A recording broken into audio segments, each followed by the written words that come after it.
മഴ തോറും മുന്നേ സീരിയലിന്റെ വരാനിരിക്കുന്ന ഒരു അടിപൊളി വിശേഷത്തിലേക്ക് എല്ലാവർക്കും സ്വാഗതം. അങ്ങനെ നമ്മുടെ വൈജയുടെ മുഖത്ത് നോക്കി ബാലചന്ദ്രൻ ആ സത്യങ്ങൾ മൊത്തം വിളിച്ചു പറയാണ്. ഒരു ഗംഭീര എപ്പിസോഡ് റിവ്യൂ ആണെന്ന് പറയാനായിട്ട് പോകുന്നത്. അപ്പോൾ എല്ലാവരും വീഡിയോ മുഴുവനായിട്ട് കണ്ട് നിങ്ങളുടെ അഭിപ്രായങ്ങളൊക്കെ ഒന്ന് കമന്റ് ചെയ്യണേ.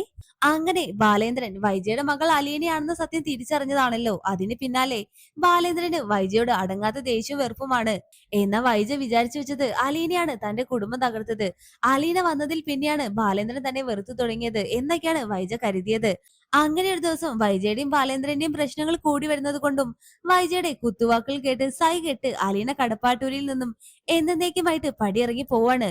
ഇനി ഞാൻ ഇവിടെ നിന്നാൽ എന്റെ അമ്മയ്ക്ക് എന്നോട് ദേഷ്യം കൂടുകയുള്ളൂ. അതുപോലെ തന്നെ അവരുടെ ജീവിതത്തിൽ ഞാനൊരു അധികപ്പറ്റ് തന്നെയാണ് എന്നെല്ലാം പറഞ്ഞുകൊണ്ടാണ് അലീന വീട് വിട്ടു പോകുന്നത്. എന്നാൽ അലീന എത്തിപ്പെടുന്നത് സ്വന്തം അച്ഛന്റെ അടുത്താണ്. ഒരു ഹോം നേഴ്സ് ആയിട്ടാണ് അലീന അവിടെ എത്തിപ്പെടുന്നത്. അങ്ങനെ പിന്നീട് വൈജ പറയും, ആ നാശം പിടിച്ചവൾ ഇവിടെ നിന്ന് പോയിട്ടും ബാലേന്ദ്രന്റെ സ്വഭാവത്തിൽ ഒരു മാറ്റവും ഇല്ലല്ലോ. അങ്ങേർക്കെന്താ എന്റെ അടുത്ത് ഇത്രമാത്രം ദേഷ്യം?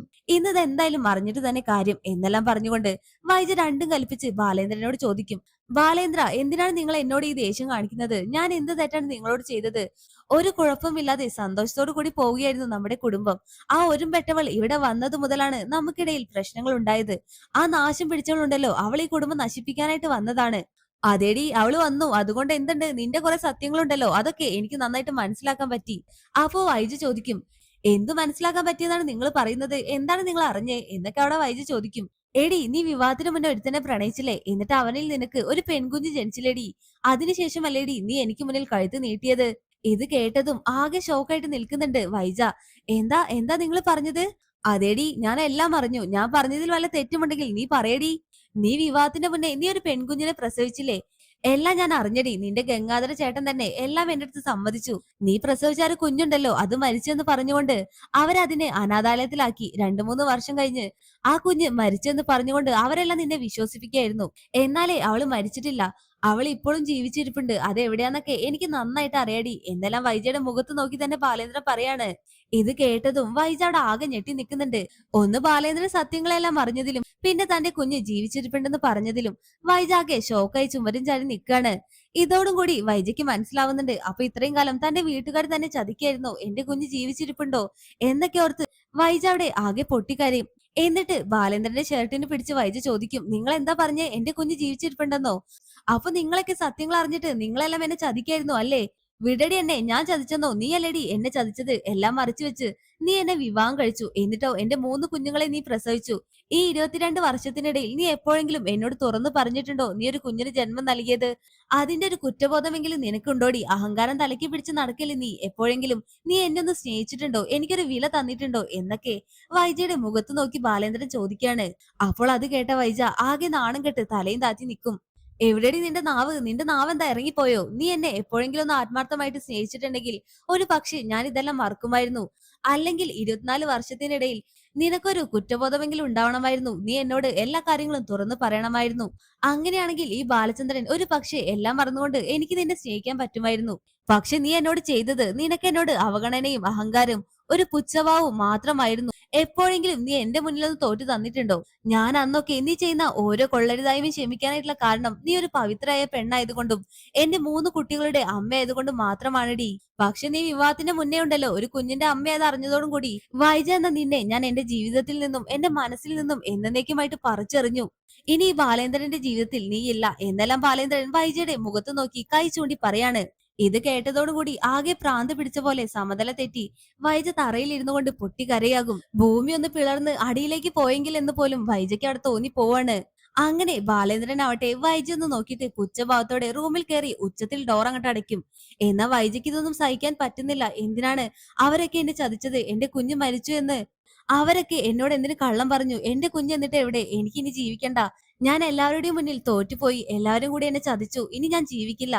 ഇനി ഞാൻ ജീവിക്കുന്നതിൽ പോലും ഒരർത്ഥവുമില്ല. ഭർത്താവിന്റെയും കുഞ്ഞുങ്ങളുടെയും മുന്നിൽ ഞാൻ ഒന്നിനും പറ്റാത്തവളായിട്ട് മാറി. അതുകൊണ്ട് താൻ ജീവിതം അവസാനിക്കാൻ പോവുകയാണെന്ന് പറഞ്ഞ് വൈജ ബാത്റൂമിൽ കയറി കയ്യിൽ കിട്ടിയ ബ്ലേഡ് എടുത്തുകൊണ്ട് കൈ മുറിക്കാണ്. അന്നേരം ബ്ലഡ് ഇങ്ങനെ പോയിക്കൊണ്ടേ നിൽക്കും. ആരും തന്നെ കാണുന്നില്ല വൈജ കടുങ്കൈ ചെയ്തത്. അങ്ങനെ കുറച്ചു സമയം കഴിയുമ്പോൾ ബാലേന്ദ്രന്റെ ഉള്ളിൽ ഒരു പേടി വരും. വൈജ സത്യങ്ങളെല്ലാം അറിഞ്ഞതുകൊണ്ട് അവൾ ഇനി എന്തെങ്കിലും ചെയ്യുമോ എന്നെല്ലാം ഓർത്ത് ബാലേന്ദ്രൻ വൈജയെ പോയി നോക്കുന്നുണ്ട്. വൈജ അവിടെ ഒന്നും കാണുന്നില്ല. ബാലേന്ദ്രൻ അപ്പോൾ ആകെ ടെൻഷനാകും. വൈജയ് വൈജയ് എന്നെല്ലാം വിളിക്കുന്നുണ്ടെങ്കിലും വൈജ അവിടെ മിണ്ടുന്നില്ല. അപ്പോഴേക്കും വൈജയുടെ ബോധമൊക്കെ പോയി കാണും. അങ്ങനെ ഒടുക്കം ബാത്റൂമിൽ വെള്ളം പോകുന്ന ഒച്ച കേട്ട് ബാലേന്ദ്രൻ മുറിയിൽ പോയി നോക്കുമ്പോ അവിടെ മൊത്തം ബ്ലഡ് ആയിരിക്കും. ബാലേന്ദ്രൻ പെട്ടെന്ന് തന്നെ ബാത്റൂം എല്ലാം തുറന്നു നോക്കുന്നുണ്ട്. അപ്പോ കാണുന്ന കാഴ്ച കൈയെല്ലാം മുറിച്ച് ബോധം കെട്ടി കിടക്കുന്ന വൈജയായിരിക്കും. ബാത്റൂമിൽ മൊത്തമാണെങ്കിലോ ബ്ലഡും. ഇത് കണ്ടതും ബാലേന്ദ്രൻ അവിടെ ഷോക്കാവുന്നുണ്ട്. വൈജയ്, നീ എന്ത് പണിയാണ് ചെയ്തത് എന്നെല്ലാം പറഞ്ഞുകൊണ്ട് വൈജയ് വിളിക്കുന്നുണ്ടെങ്കിലും വൈജ കണ്ണു തുറക്കുന്നില്ല. എത്രയും പെട്ടെന്ന് തന്നെ ബാലേന്ദ്രൻ വൈജയ് ഹോസ്പിറ്റലിൽ എത്തിക്കുന്നുണ്ട്. അങ്ങനെ വിവരമെല്ലാം അറിഞ്ഞ് ഗംഗാധര മേനോനും മാരുതിയും അതുപോലെ തന്നെ മനു ഒക്കെ വേഗം ഹോസ്പിറ്റലിൽ വരും. എന്താ അങ്കിളെ, എന്താ ആന്റിക്ക് സംഭവിച്ചത്? അവള് ഞരമ്പ് കട്ട് ചെയ്തു. എന്താ ഞരമ്പ് കട്ട് ചെയ്തെന്നോ? ആന്റി എന്തിനാണ് അത് ചെയ്തത് അങ്കിളെ? അങ്കിൾ എന്താ ഒന്നും പറയാത്തെ? അപ്പൊ ബാലേന്ദ്രൻ പറയുന്നുണ്ട്, എനിക്കറിയില്ല മനു, അവൾ ഉണർന്നിട്ട് നിങ്ങൾ തന്നെ അങ്ങോട്ട് ചോദിച്ചു നോക്ക് എന്നെല്ലാം പറഞ്ഞുകൊണ്ട് ബാലേന്ദ്രൻ അവിടെ നിന്ന് കുറച്ച് മാറി നിൽക്കും. അപ്പൊ തന്നെ എല്ലാവർക്കും കാര്യം മനസ്സിലാകും, ഇവർക്കിടയിൽ എന്തോ വലിയ പ്രശ്നം നടന്നിട്ടുണ്ടെന്ന്. അങ്ങനെ മനു ബാലേന്ദ്രനെ മാറ്റി നിർത്തിയിട്ട് ചോദിക്കുന്നുണ്ട്, അങ്കിളെ ശരിക്കും എന്താ പ്രശ്നം? അങ്കിൾ എന്നോട് പറ, ആന്റി എന്തിനാണ് ഈ കടുങ്കൈ ചെയ്തത്? അതോ, ഞാൻ അവളോട് അങ്ങോട്ട് സത്യങ്ങൾ മൊത്തം തുറന്നു പറഞ്ഞു. 22 വർഷം മുന്നേ അവൾ എന്നെ ചതിച്ചതുൾപ്പെടെ അവൾക്കൊരു പെൺകുഞ്ഞ് ജനിച്ചിട്ടുണ്ടെന്നും എല്ലാ കാര്യങ്ങളും ഞാൻ അവളോട് തുറന്നു ചോദിച്ചു.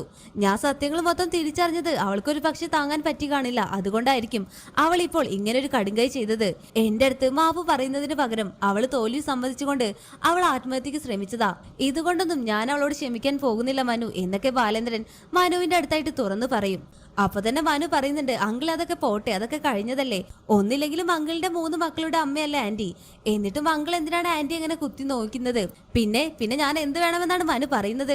അവൾ ഇപ്പോഴും ഈ നിമിഷം വരെ ഒരു അഹങ്കാര ഭാവത്തോടും കൂടിയാണ് അവൾ എന്റെ മുന്നിൽ നിന്നത്. അപ്പോൾ അവൾക്ക് എന്ത് സംഭവിച്ചാലും എനിക്കെന്താ? അപ്പൊ മനു പറയുന്നുണ്ട്, അങ്ങനെയാണെങ്കിൽ അങ്കിൾ എന്റെ മുഖത്ത് നോക്കി പറ, ആന്റിക്ക് എന്ത് സംഭവിച്ചാലും അങ്കിളിന് ഒരു കുഴപ്പമില്ലെന്ന് അങ്കിൾ എന്റെ മുഖത്ത് നോക്കി ഇപ്പൊ പറയണം. എടാ മനു, നീ എന്നെ ഒന്ന് കുഴപ്പിക്കാതെ പോയേ. അങ്കിളിനെ എനിക്ക് നന്നായിട്ട് അറിയാം. അങ്കിളിന്റെ മനസ്സിൽ അങ്കിളിന് ആന്റിയോട് ഒരുപാട് സ്നേഹമുണ്ട്. പക്ഷെ അങ്കിൾ അതൊന്നും പുറത്ത് കാണിക്കുന്നില്ല. അങ്കിൾ ഇപ്പോഴും അങ്കിളിന്റെ ഉള്ളിലെല്ലാം പൊട്ടിക്കരയുകയാണെന്ന് എനിക്ക് നന്നായിട്ട് അറിയാം.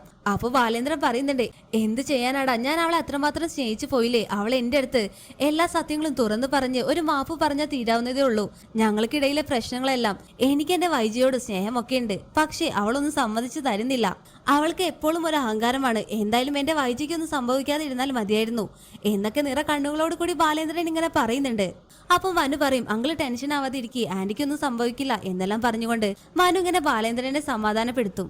അപ്പൊ പെട്ടെന്ന് നേഴ്സ് അങ്ങോട്ട് വന്നിട്ട് പറയും, എ പോസിറ്റീവ് ബ്ലഡ് എത്രയും പെട്ടെന്ന് അറേഞ്ച് ചെയ്യണം. ഇവിടെ ഇപ്പോൾ ആ ഒരു ബ്ലഡ് ഗ്രൂപ്പ് സ്റ്റോക്ക് ഇല്ല. അപ്പൊ മനു ചോദിക്കും, ഗംഗാധരൻ അങ്കിളെ, ബ്ലഡ് നമ്മൾ എവിടെ നിന്ന് അറേഞ്ച് ചെയ്യും? അങ്കിളിന്റെ ബ്ലഡ് ഗ്രൂപ്പ് ഏതാ? എന്റെ ബ്ലഡ് ഗ്രൂപ്പ് ഓ പോസിറ്റീവ് ആണ് മനു.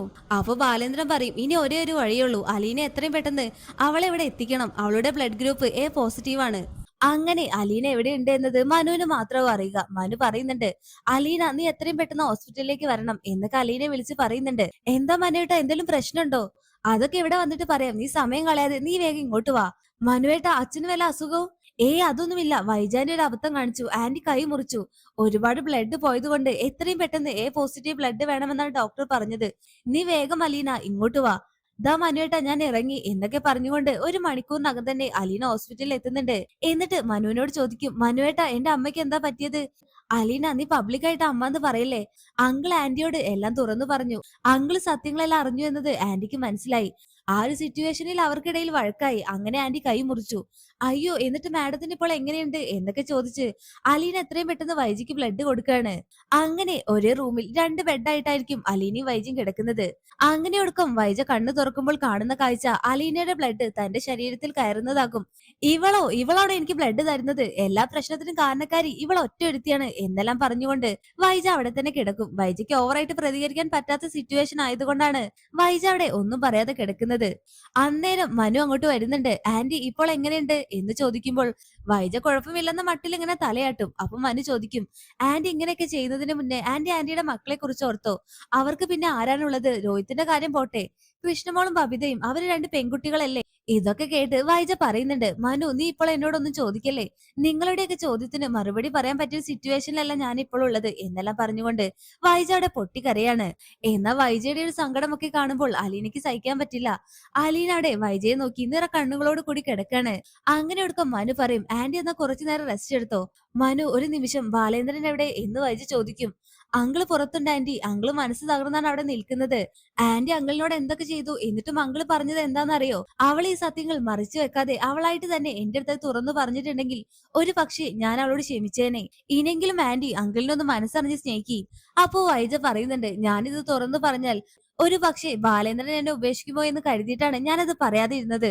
എനിക്ക് ബാലേന്ദ്രനെ നഷ്ടപ്പെടുത്താൻ വയ്യ മനു. എന്റെ ജീവിതത്തിൽ എനിക്ക് നഷ്ടങ്ങൾ മാത്രമേ ഉണ്ടായിട്ടുള്ളൂ. ഇനി ഈ നഷ്ടം കൂടി എനിക്ക് താങ്ങാൻ പറ്റാത്തത് കൊണ്ടാണ് ഞാൻ അപ്പോൾ ഒന്നും പറയാതിരുന്നത് എന്നൊക്കെ വൈജ ഇങ്ങനെ മനുവിന്റെ അടുത്ത് പറയുമ്പോൾ മനു ഇങ്ങനെ വൈജയെ സമാധാനിപ്പിക്കാവും. പിന്നീട് വൈജയ്ക്ക് ബ്ലഡ് എല്ലാം കൊടുത്ത ശേഷം അലീന വൈജയുടെ അടുത്ത് വരുന്നുണ്ട്. എന്നിട്ട് വൈജയോട് ചോദിക്കും, മാഡത്തിന് ഇപ്പോൾ എങ്ങനെയുണ്ട് എന്ന് ചോദിക്കുമ്പോൾ വൈജ അവിടെ മുഖം തിരിക്കും. നിന്നോട് ആര് പറഞ്ഞടി എനിക്ക് ബ്ലഡ് തരാൻ? അയ്യോ മാഡം, ആ സമയത്ത് വേറെ ആരെയും അന്വേഷിച്ചിട്ട് കിട്ടിയില്ല, അതുകൊണ്ടാണ് ഞാൻ മാഡത്തിന് ബ്ലഡ് തന്നത്. ചീ, നിന്റെ ബ്ലഡ് കയറ്റുന്നതിന് ഭേദം ഞാൻ അങ്ങോട്ട് മരിച്ചു പോവായിരുന്നു നല്ലത്. നിന്നെ പോലെയുള്ള പിഴച്ചവന്മാരുടെ ബ്ലഡ് ആണല്ലോ എന്റെ ശരീരത്തിൽ കയറ്റിയത് എന്നെല്ലാം പറയുമ്പോ അലീനയുടെ ചങ്ക് പൊട്ടി കരയുന്നുണ്ട്. ഇത്രയൊക്കെ ആയിട്ടും എന്റെ അമ്മയ്ക്ക് എന്നോടുള്ള ദേഷ്യം മാറുന്നില്ലല്ലോ എന്നൊക്കെ ചിന്തിച്ചോണ്ട് നിറ കണ്ണുകളോട് കൂടി അലീന പുറത്തേക്ക് പോകും. പിന്നീട് അതെല്ലാം കഴിഞ്ഞ് ബാലേന്ദ്രൻ വൈജയുടെ അടുത്തേക്ക് വരും. വൈജയ്, നീ എന്ത് പണിയാണ് ചെയ്തത്? നീ വീണ്ടും എന്നെ തോൽപ്പിക്കാനായിട്ട് നോക്കുകയാണോ? അപ്പോ വൈജയുടെ കണ്ണെല്ലാം അവിടെ നിറയുന്നുണ്ട്. ബാലേന്ദ്ര, നിങ്ങളെ എനിക്ക് നഷ്ടപ്പെടുമോ എന്ന് കരുതിയിട്ടാണ് ഞാൻ ഇത്രയും കാലം എല്ലാം മറിച്ചു വെച്ചത്.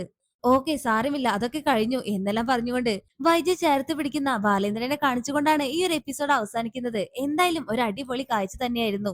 ഇതോടും കൂടി വൈജയും ബാലേന്ദ്രനും തമ്മിലുള്ള ആ ഒരു പ്രശ്നങ്ങളെല്ലാം അവിടെ അവസാനിക്കുകയാണ്. അപ്പോൾ ഈ ഒരു റിവ്യൂ ഇഷ്ടമായാൽ വീഡിയോ ലൈക്ക് ചെയ്യാനും ചാനൽ സബ്സ്ക്രൈബ് ചെയ്യാനും മറക്കല്ലേ ഫ്രണ്ട്സ്. അപ്പോൾ അടുത്തൊരു വീഡിയോ ആയിട്ട് വരുന്നത് വരെ എല്ലാവർക്കും ടാറ്റ ബൈ ബൈ.